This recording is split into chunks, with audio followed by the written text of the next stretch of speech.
Hey yo, what's good homie? Welcome back your podcast Ngehek. Liang Street Fam, Pah Nenek Iya Iya.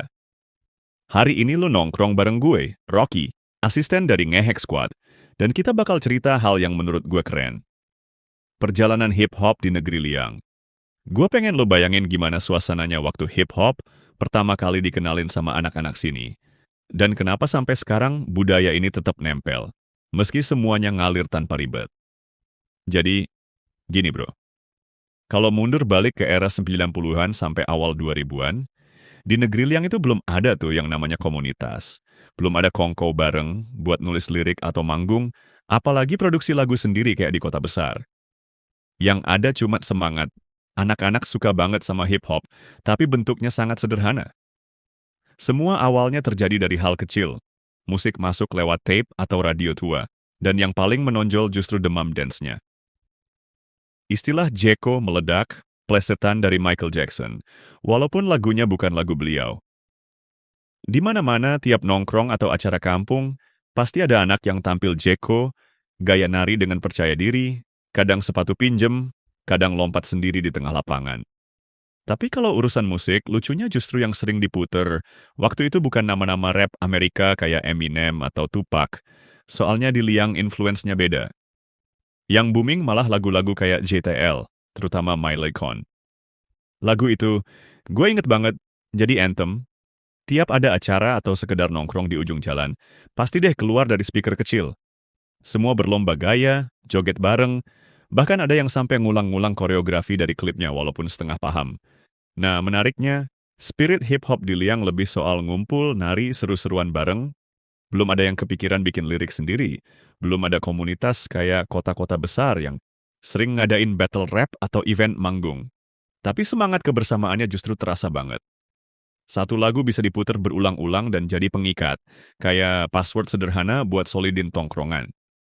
Di luar sana, hip-hop udah berkembang dan punya sejarah panjang.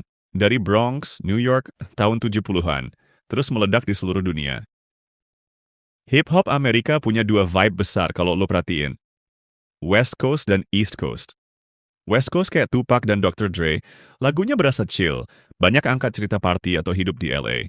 Sementara East Coast lebih keras dan kritis, Jay-Z, Nas, sama Biggie bikin lirik soal struggle dan realita kota besar.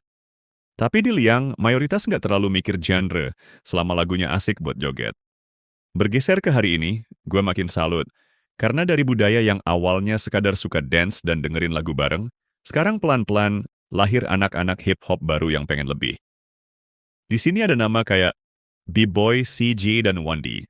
Mereka mulai nulis lagu sendiri, belajar rekaman, dan mulai berani keluarin karya. Tempat hati kosong manis sudah lalu manis Liang pun cinta jangan kasih habis. Sayangnya sampai sekarang, tetap mirisnya belum banyak dapat support. Baik dari sekitar, kadang bahkan dari tongkrongan sendiri, usaha mereka masih sering dipandang sebelah mata. Tapi itulah bro, di setiap geliat kecil selalu ada energi jujur.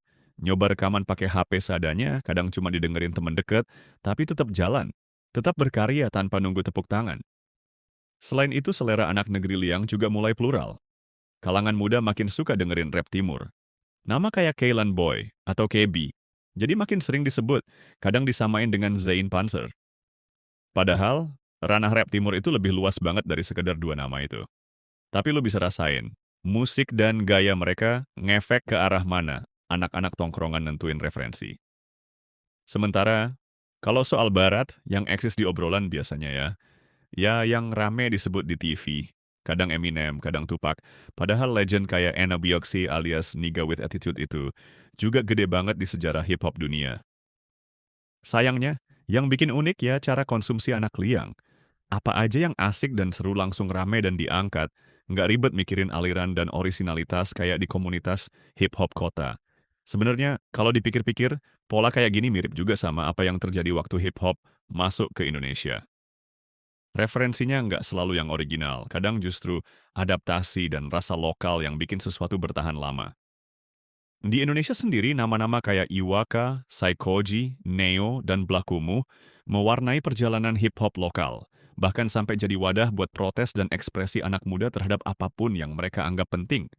Tapi, gaya hip-hop yang bertahan lama hampir selalu lahir dari kebiasaan hidup sehari-hari, dan di Liang itu terjadi lewat hal yang kecil.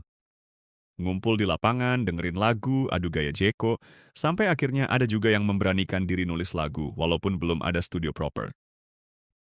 Yang bikin gue pribadi respect bro, walaupun support masih sepi, pelan-pelan pasti tetap muncul anak-anak tangguh yang mau belajar, mau berkembang. Gue percaya, lama-lama suara mereka bakal lebih kedengeran, asal tetap konsisten, dan nggak pedulin cibiran yang suka lewat. Hip-hop kan intinya ekspresi bebas, bukan soal siapa paling jago atau siapa paling banyak followers. Jadi, garis bawahi aja, hip-hop di negeri Liang nggak ribet esensinya. Nggak perlu komunitas resmi atau studio mahal. Anak-anaknya cukup dengerin lagu, joget bareng, seru-seruan dengan gaya. Kadang ada yang mulai take 1-2 lirik sendiri. Kalau bener-bener ada yang support, pasti makin banyak yang berani keluarin karya lebih besar lagi. Ini alasan kenapa gue bangga bisa hidup di tongkrongan kayak gini, bro. Budaya dibangun dari hal kecil dan sederhana, dari semangat ngumpul, joget, sampai berani tampil beda. Hip-hop di Liang itu tentang keberanian jadi diri sendiri, walaupun nggak rame di luar sana. Yang penting, keluarga jalanan di sini selalu ada buat satu sama lain. Gaz,